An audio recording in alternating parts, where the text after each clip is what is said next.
Бир кезде ошо жалган маалымат боюнча силер дагы эметип калдыңар беле? Мындай жабык тартыпчы.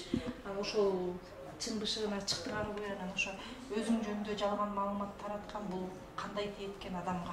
Ооба, мен ушу жалган маалыматтын айынан жабыркадым. Бул өтө жаман нерсе экен. Себеби ошол азаттык медиасы ушул айтып атпайбы, бирөөлөрдөн уктук деп туруп эле ушундай сериалга деп бир жоксуман айтып эле маалымат жазып коюшкан. Ошол маалыматтын айына көп мындай зыяны тийди. Бул ушунчага тартылса ушундай элеби деген фейк атай жазылмалар көбөйдү. Анан барып аягында КТРдин келген жаңы жетекчиси азаттык деп атпайбы, азаттык жазып чыккан маалымат боюнча каражаттар эмне болду эле, ошол корогон эмес беле деген суроолор болуп, ошондон улам жабыр тарткан болчумун. Анан дагы ички баягы мындай адамдар ортосунда же көрүүчүлөр деле ошондой болду беле, КТРдики эмеспи, каяктан болду эле, эмне болду эле деген түшүнбөстүктөр бир чынжырчанын артынан экинчисин улантып эле түшүнүп турушса деле бир кереги жок суроолорду берип, бир будамайлаган нерсе көп болот экен. Бул негизи туура эмес нерсе. Биздин бул өнүккөн коомдо бул болбош керек болчу. Ар бир нерсенин чын бышыгына жетип, тиешелүү адамдан түзмө түз ошол адамдан маалымат алып, ошол адамдын катышуусунда гана маалымат таралыш керек деп эсептейбиз. Ошондой болушу керек болчу, бирок тилекке каршы бизде андай эмес.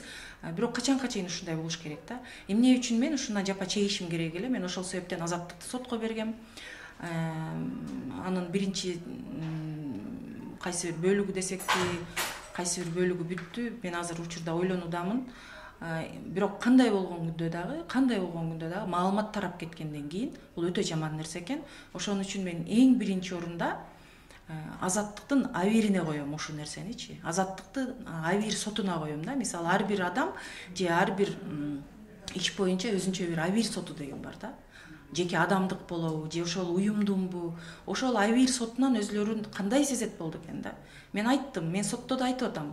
Бул мындай болгон, бүт факты менен кана негиз жок, өзүн официалдуу деген Маданият министрлиги эч кандай мамлекеттен бюджеттен акча корогон эмес деди. Мен Финполицияга дагы, УКМКга дагы, коопсуздук кеңешине дагы кайрылдым. Каяктан акча келиптир, аныктап бергилечи. Эмне деген нерсени айтып атат азаттык деп эч кандай аныктоо болгон жок.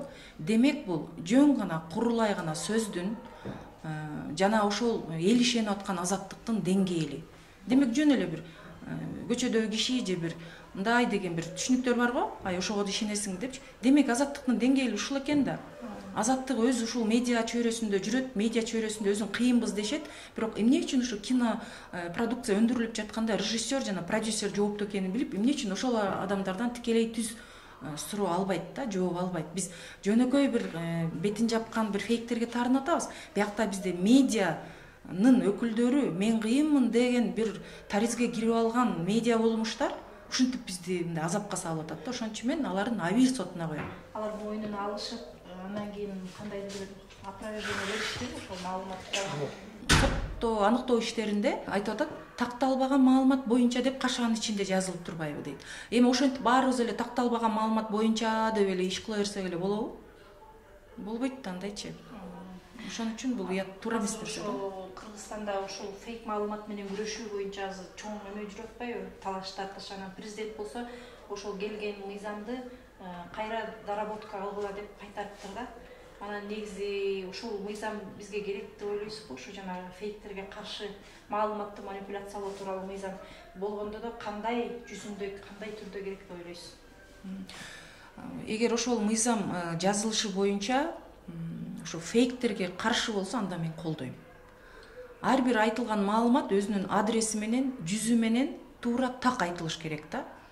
Анан эгер чындап эле бир бет каптын артына жашынып алып эле бир маалымат тарата берсе, ал нерсеге мыйзам колдонулуш керек жана ал мыйзамды мен колдойм. Себеби мен өзүмдүн абалымда ошол фейк маалыматтан жапа чеккен адам катары дагы мен моралдык жактан дагы мен каршы чыга албайм.